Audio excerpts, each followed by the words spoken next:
What is going on, Entertainment? So Tim comes out with another video. We talking a Greek light. It's the finale. Finally. Thank God this show is over because the structure of this show was pure trash. Now the episode opens up with Pootie.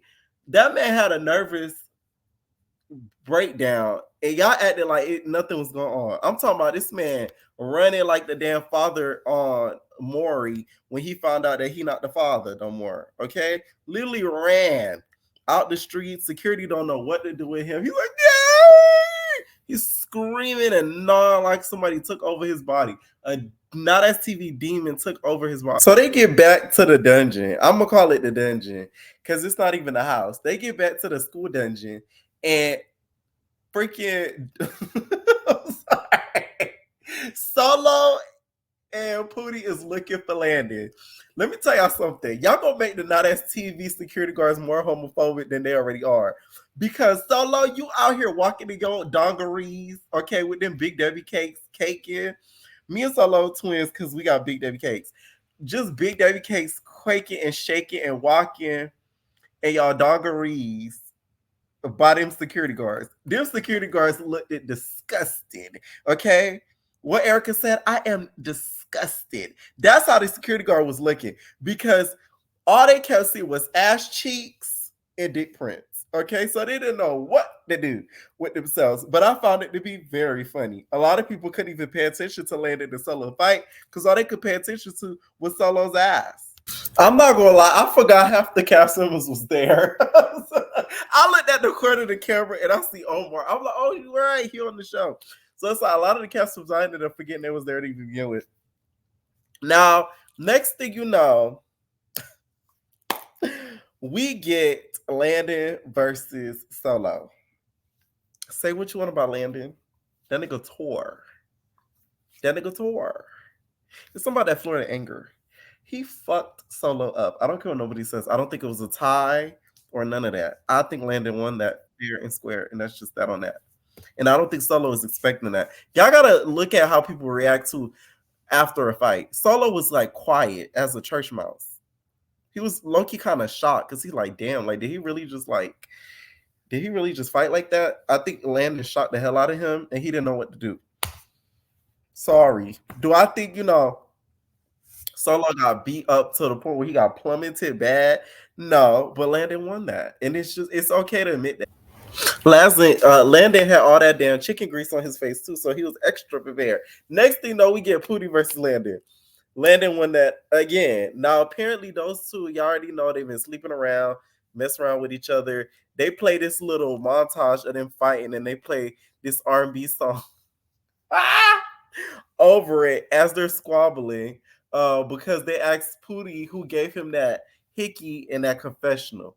I don't know how I do that. Like, I'm sorry. Like, we not effing and fighting. I'm sorry. Like, no. I'm not that forgiving. I'm working on that. No. You ain't getting no Badissi. You ain't getting none of that. If we thumping. Okay? It's just no. No. Like aggressive effing, like, oh, I could. So then we get the Queen versus Naj. Naj had them Tims ready for action. Well, Queen did. Queen had them Tims ready for action. Them things had bedazzled up. She got paint on them. They're really like how Dorothy had them heels on the Wizard of Oz. Queen D got her Tims. So the whole fight happened, and it was in Nina's hallway. Nina is the hall monitor this season, and I'm surprised the bitch wasn't freaking out this whole episode because bitch, that was all up and through your hallway. So imagine the freak out that she was having on the inside, knowing them bitches was squabbling in her hallway, and she had no choice as to what was going on in her hallway. They start squabbling in this girl hallway, right? Queen D did head up with Naj. She kept up with her throughout the whole entire thing, which was really good to see. Not just because I don't dislike Naj, it's just I like Queen. That's the whole point. So to see her kind of come out a little bit victorious, I was a little happy. I'm not gonna lie, because it's like y'all know Queen been itching to win a fight, and for her to almost win a fight against a heavy hitter like Naj is insanity. And it's Ivory hyping her up for me. Y'all done see what's going on online with Ivory versus Naj. Now that Big Ivory is off to Zeus, all the girlies have something to say about Big Ivory, okay? Because Ivory was sort of hyping up Queen throughout the whole episode, basically saying she's very happy, with the fact that she's been keeping up. She's learning how to, fight more. She's, was training, etc., etc. I find it funny. I'm not gonna lie, I do, because it's like we never thought Queen would ever be able to even be close to winning a fight with a Naj. So the fact that that happened was like kind of insane. Now, Bunny Racks, won't you come back this way? Don't you ever come back this way? Ever, Bunny Rax. Bunny Rax had her titties out half the episode. Tigo Bitty just busting. She had this big ass jacket on with no shirt underneath, no bra. Okay, at this point, Melanie could have let you borrow a bra, and her bras barely fit. Like, it was just so bad, Bunny Rax. Bunny Rax was trying to basically get her lick back for Queen, and none of the other cast members were basically having it because it was looking like she was having a moment. Ivory at one point just started pushing her in the hallway. What was funny to me was seeing Ivory walk through that hallway like a Tomb Raider to see what trouble she could find herself into. Thank God nobody wanted smoke with Big Ivory. So it was really up to Bunny Racks to sort of defend her queen, okay? Defend Queen D. At first, she wanted to fight Naj. So once she does that and she starts popping her stuff, Nina sort of starts defending Naj because apparently Naj, something was wrong with Naj's hand too, and Naj was being called a PUSSY by Bunny Racks as she was topless. So Nina decided she wanted at one point to take that fade for her. Y'all know it's Nina hallway to begin with. So the bitch was just going off because it's her hallway. Y'all disrespecting her halls. And Fly Nine, why the hell did Fly Nine got that belt? Whose kid was you whooping? Okay, Fly Nine had a big ass, thick ass belt with rhinestones on that bitch, looking like she about to whoop somebody ass and hadn't bent over. Okay, she starts getting into it with Nina because Nina at one point is kind of defending the fact that Queen shouldn't be fighting again because of her arm being messed up, and Naj kind of being a weakling with trying to fight her with her arm still being messed up or whatever, right? Everybody in the hallway just looking. It's like one side of the hallway versus the other side of the hallway, but we know which bitch gonna reign supreme in the hallway. It's gonna be Nina because it's her hallway. Okay, that's when we started get Bunny Rax start getting involved. Now Bunny Rax looked like she done drank like 5 box cases of Four Locos, okay?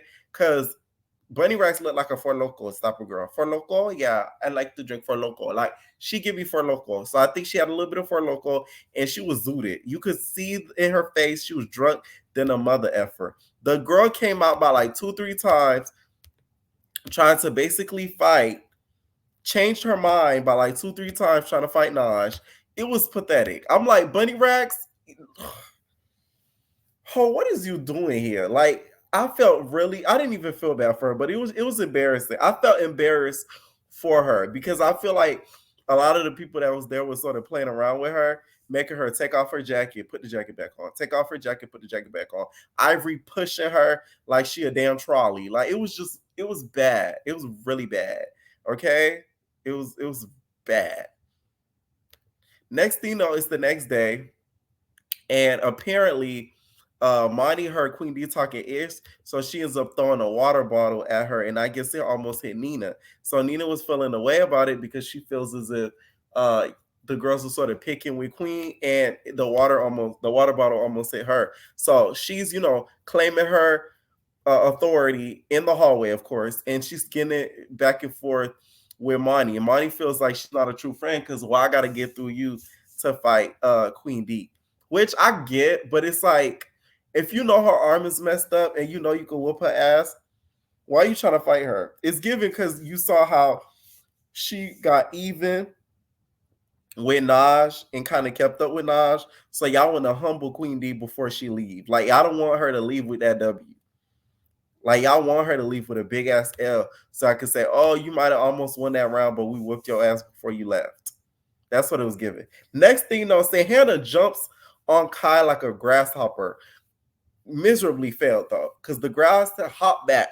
Kai literally cocked her head and started swinging back. Say what you want about Kai, because I'm not a big fan of Chainsmoker, but that bitch is a fast chain smoker. She's not a slow chain smoker, because the way she reacted so quickly to get Sahana back needs to be examined. She got Sahana back so quick, you would have thought she snuck Sahana again. I was like, God damn, Sahana.